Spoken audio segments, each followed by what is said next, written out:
Do you know what I'm so damn sick of? I'm sick of the U.S. government setting these thin red lines for these other countries saying, don't you dare do this specific thing or we're gonna blow the shit out of your country. Or we're gonna retaliate in such fury like you've never seen before.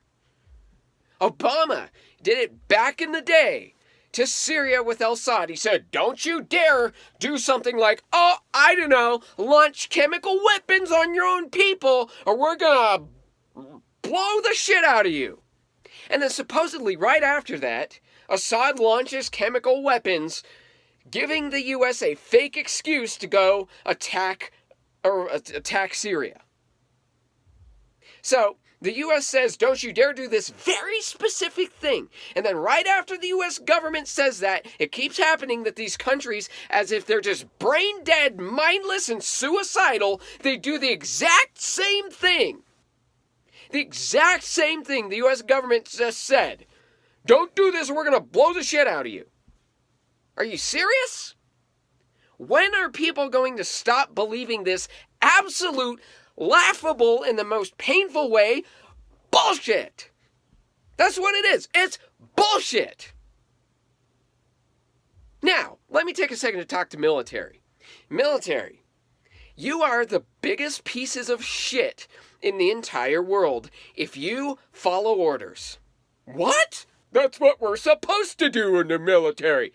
You're the biggest pieces of shit if you follow orders. Why? Here's why.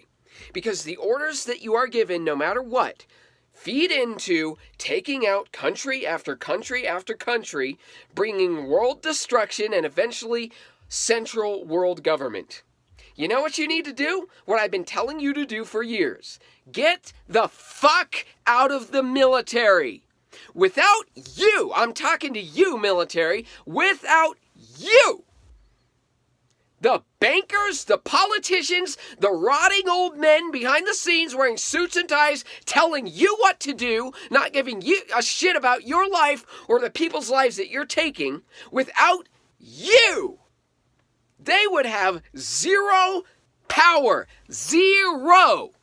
As I've said before, you, military, you are the physical execution arm of the system's evil, demonic, satanic, Luciferian plans. You're the ones who make it happen. Could you imagine what kind of power or non-power they would have if you did not carry out their orders around the world? Or anywhere for that matter? Could you imagine? Guess what? They wouldn't have any power. So now they're reporting that Iran is supposedly doing the exact same thing that Donald Trump said not to do. And whether or not they're really launching missiles at a U.S. base, I don't know. But I can tell you this, I'm not going to believe what the TV says, but even if they are, they have every fucking right in the world to do so. You know why?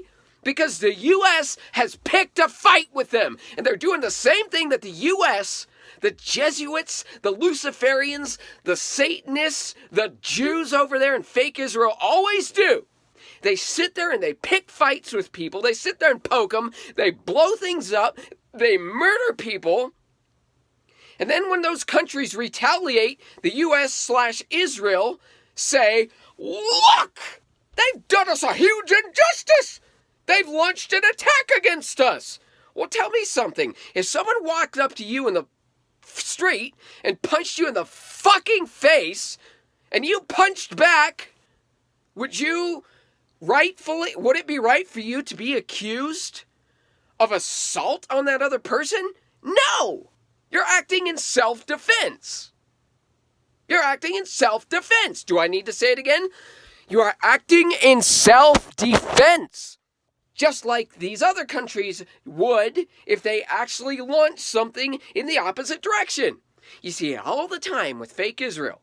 They're always saying, oh, look, the Palestinians attacked Israel. When Israel sits there and pummels the Palestinians all day long, every day, all the time.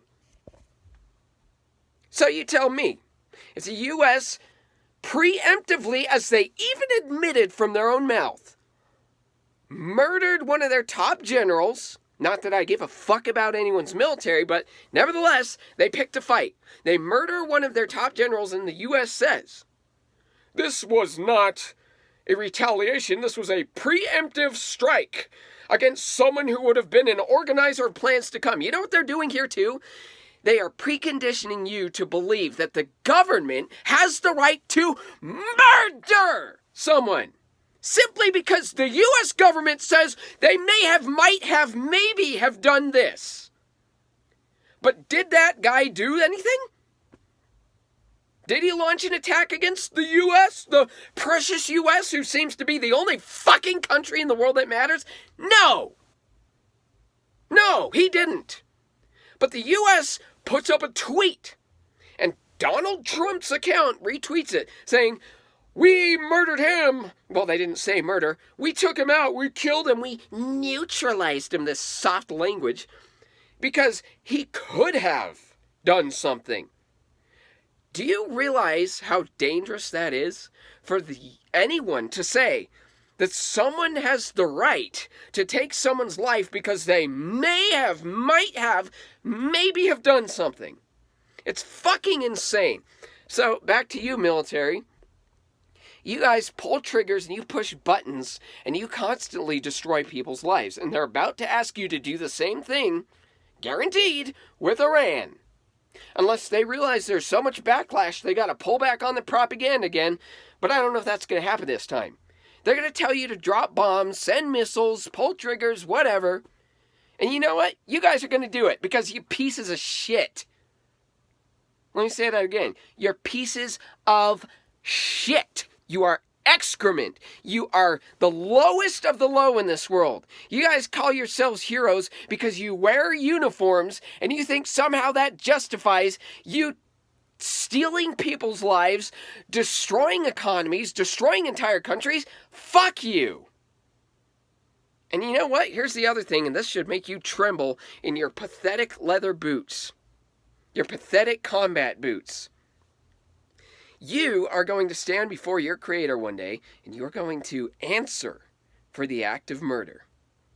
Murder will not go unpunished. Murder will not go unpunished. He who lives by the sword dies by the sword. Well, pretty sure you could transfer that to modern day language.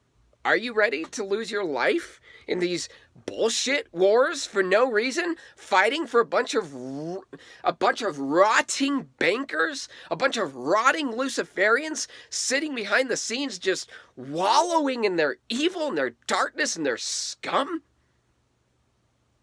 You ready to give your life for that? Because I'll tell you this, as I've told you all along, you ain't fighting for freedom. Doesn't matter what reason you join the military for. You are not fighting for freedom. You are not fighting for any just cause. You're taking a paycheck to take people's lives. Well, I've never pulled a trigger. That doesn't matter. You're part of a machine of murder. You're part of a machine that exists to take out every country in the world and put it into submission to Satan, to Lucifer. You think that's a joke? Well, you better start digging into the occult. You better start digging into the Luciferians, the Jesuits, the Vatican, the Catholic Church. You better start looking into all this stuff. Because this is real. This is not a physical battle of a bunch of army guys against a bunch of guys in ski masks. No. This is a spiritual war, and you're on the wrong side, military. You are on the wrong side. You better get right. You better get right with your Creator, and you better walk away, get discharged in whatever form the system says. If they say you're dishonorably discharged, good! You want to be dishonored by Lucifer, by Satan, by a satanic system of murder. You want that! So stop pushing the buttons to drop bombs to destroy people's lives and commit the act of murder. Stop pulling the triggers, stop your worthless bullshit, and get out of the military. And don't let your body be used for the U.S. to test its weapons on Iran now. And I've been predicting this thing for years, but they've said it, so it's not really even prediction. They said they were going to do this, and they're trying to make it happen. Stop believing bullshit, people, and stop supporting the troops.